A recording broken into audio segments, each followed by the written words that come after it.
A Lucid View of Joel's History, Volume 5, or A Little Bloodletting.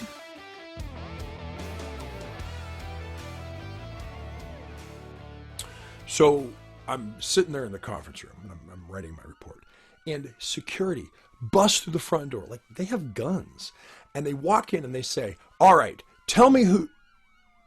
Let me start over at the beginning. This is a lucid view of history. We're going to take a lucid view of my history. If social media is a desperate race to inflate your ego and pop others' bubbles, well, you're safe from both here. My ego is self-inflating and could use a little bloodletting. Here we go. 15 years ago or so, I was pretty sure I was some kind of special. I thought there were no technical problems that I could not solve. I had mastered Novell, NT, Checkpoint, Cisco, Unix. I had the certifications to prove it and the happy customers to back that up. Site-to-site VPNs with IPF and Squid proxy all running on OpenBSD. I still have the t-shirt and the album that came with it.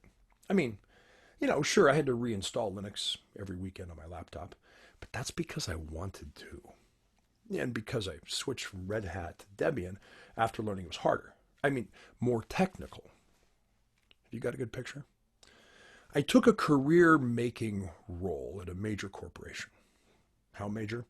The IT department was approximately 16,000 people. My first assignment placed me with a multidisciplinary team assessing the corporation's largest business unit. You arrive on site, you find your assigned beige conference room, you meet the team, supply chain management, procurement, finance, design engineering. These are all experts in their field. Whoa, this is a bigger deal than I thought. I need to deliver my A game. I start where you would start. I start where every CISO starts on the first day of her job. Would you give me your asset inventory, a data flow map, the org chart? And they gave me the same answer every CISO gets on the first day of her job. Asset inventory. That's a great idea. I mean, are you talking about like bare metal or on-prem, workstations, cloud? You should start building. You should start building one. Data flow map? Yeah, well, we had one. But then, we had the merger and we let some people go. And I mean, it might not be totally documented. I'm sure you'll find something. But the org chart, you bet. Here's the link. It's mostly correct. Well, then I felt like every CISO feels on the morning of the second day of her job. What have I got myself into?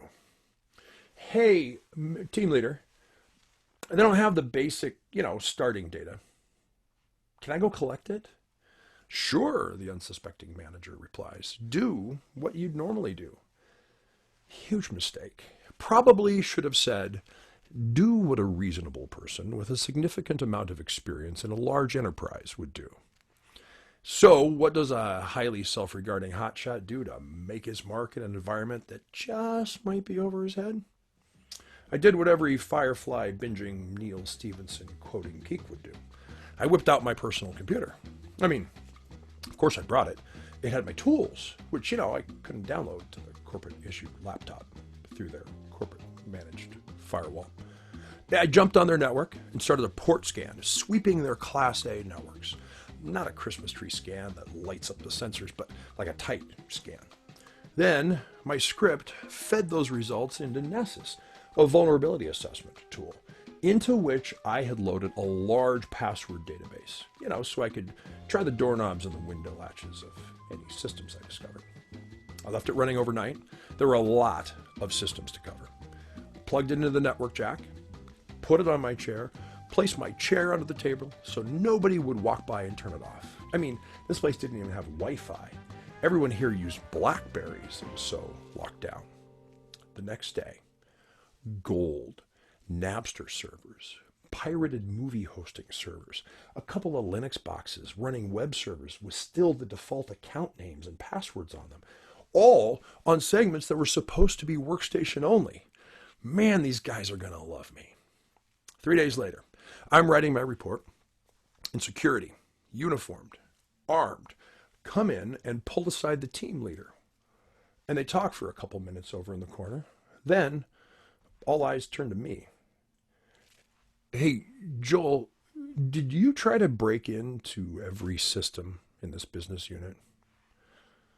No? I mean, not exactly. Well, this was not the first or the last time my anti-fragile ego got me in trouble. But some good came of this.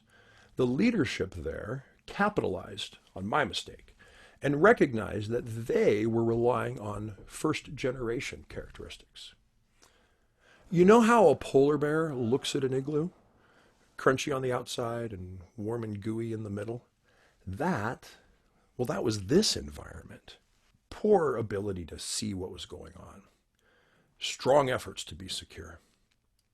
Super late warning system. Wrong response to the warning. Zero ability to get back on their feet. Can you see your territory? Can you secure what you see? Is your warning system any good? Do your responses match the alerts? Can you get back on your feet? Our brilliant dead, Alexander the Great versus Darius. Where? At the Battle of Gaugamela. Now, Darius's army vastly outnumbered Alexander's. Darius, he picked the terrain, a wide sweeping plain. And Darius built chariots with scythes in the wheels to mow down his enemy. Darius invested heavily in the strength and size of his army. Man to man, army to army, unbeatable. However, Darius failed to observe and see what was happening in the territory. Alexander positioned his army well. Darius didn't see it, and he couldn't see what was coming. When the battle began, Alexander acted unpredictably. Darius didn't get the warning in time. And when he did get the warning, he reacted wrong and mirrored Alexander instead of acting tactically. By the time Darius realized what was happening, Alexander was at the head of a wedge-shaped charge rushing straight at Darius. Not Darius's army, but Darius personally. Unable to get back on his feet, Darius turned and fled. Back to my history. The leadership at that company, they realized they had been built to fall like Darius. But they were insightful and agile, and instead of firing me, which, probably I deserved, they began changing their strategy and their investments. Oh, and not for nothing. See, secure, warn, response. Back on your feet. That's NIST. Thank you for joining me, the brilliant dead and the cutting edge, for a lucid view of, my history.